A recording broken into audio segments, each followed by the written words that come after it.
Hi everyone, it's me, Krista. Welcome back to my channel if you've been here before. If not, welcome for the very first time to my little art corner here on YouTube. Today is day 24 of Inktober. Yep, sounds about right. We've got about a week left after this one. And today's prompt is Dizzy. Literally the only thing I could think of to draw for this one would be a Spinda from Pokemon, so that is what I am doing today. I start out using a mechanical pencil to get some lines to figure out where the middle of the page is and to draw a quick, easy little sketch of our dizzy little Pokemon. I also wanted to do an insinuation of a spiral background behind our little Spinda here. And I start with a Kuretake Zig Art and Graphic Twin in the color Tut. It's just a light blue. I am going to be pulling in a couple of different colors for this one. It's going to be quite a few different markers. I will leave it in the description box below to let you know exactly which markers are being used, because I am most likely going to miss at least one when talking. And for a lot of this, I'm just going to be using different shades of light blue in a couple of different marker companies. And types. Mostly they're alcohol-based markers, but I know there is at least one water-based marker in here. And the paper I'm using is just the Strathmore marker paper in 4x6. It is another small piece. I kept a lot of these to be smaller pieces because if I didn't, these videos would be like 4 to 10 plus hours long. And then editing would be even longer. I wanted to make this video a day thing at least slightly manageable. I'm also using some Winsor & Newton ink in white to help soften up the tiny bit of spiral shape we have going on right now. I was actually fairly surprised that the marker paper held up okay when I was applying the ink out of a jar. I did not add any water to that when I was applying it though, so it is literally just straight up white ink. I did not trust the thickness of this paper with adding water to it. The color palette for this one is mostly pastels, a lot of paler colors, and it is mostly going to be blue and pink. I do pull in some purples and a tiny bit of pale yellow as well.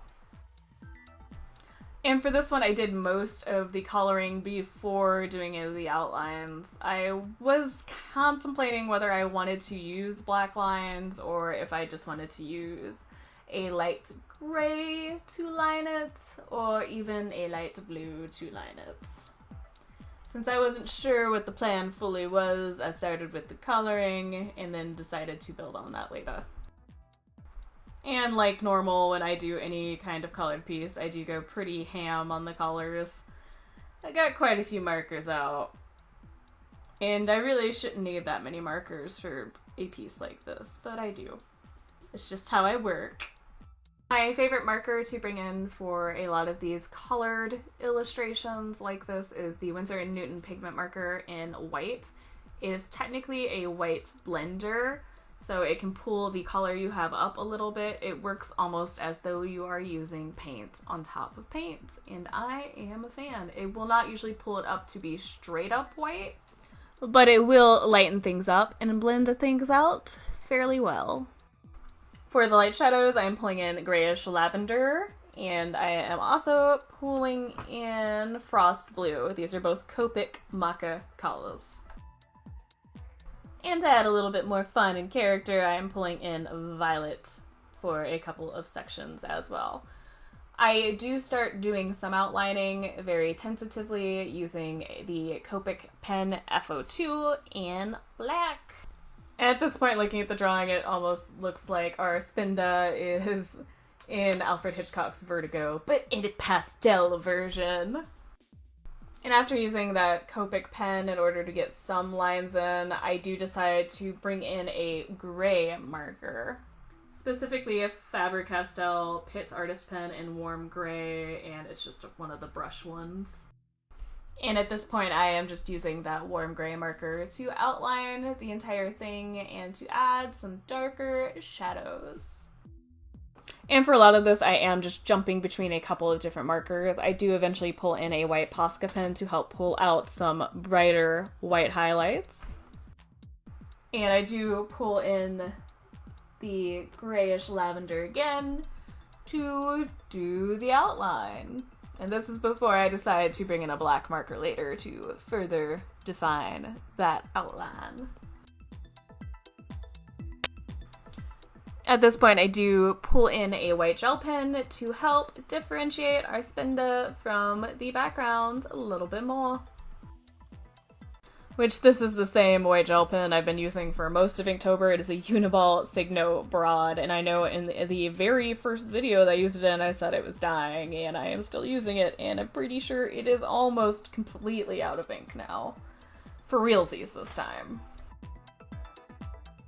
And we're switching back to that Posca pen to help pull out brighter highlights yet again.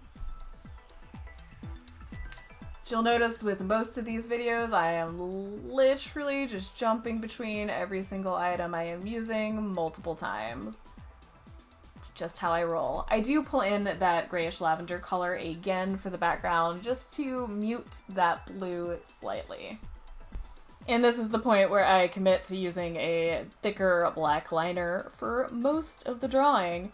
And I am just using Marabu Fine Liner Graphics, and this is just the small brush tip one that they have. I tried to make sure I went very delicately and slow for most of it because I did not want to mess up my little spiral eyes I got going on.